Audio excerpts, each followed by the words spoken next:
I dinna ken muckle about the law, but I ken we had a king and a chancellor and parliament men o' our ain, and we could people them with stains when they weren't good bairns, but naebody's nails can reach the length of Lunnon.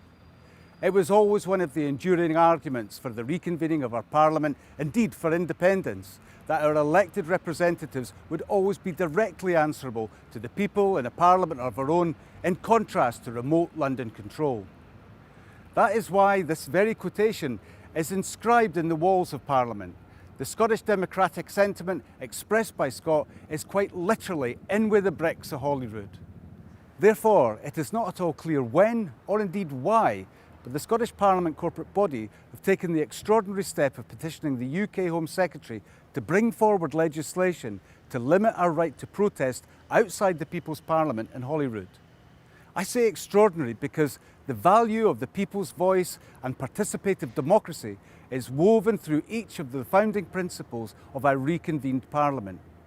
In addition to this, our right to freedom of assembly and association is protected under Article 11 of the European Convention on Human Rights.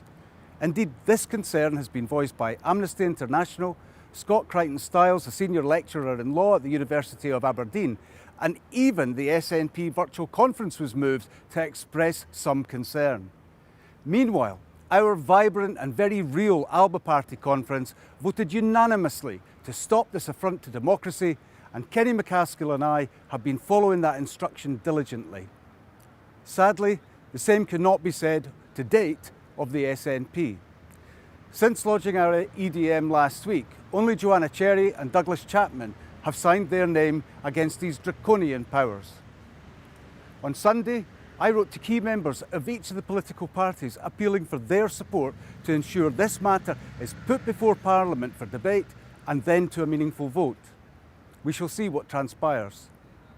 Today I'm writing to each of the former presiding officers of the Scots Parliament to enlist their support against a move which strikes against the very heart of the new democracy which we fought so hard to establish.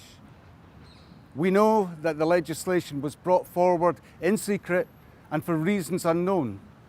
However, the response we received from the Scottish Government this week is increasingly worrying. They claim that the unspecified disruption that would meet the vague framing of this legislation has already occurred.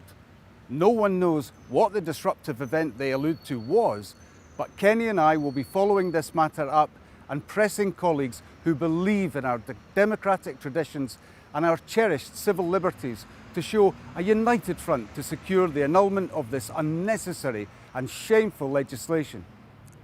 I hope to update you soon with positive news, but until then, slán you.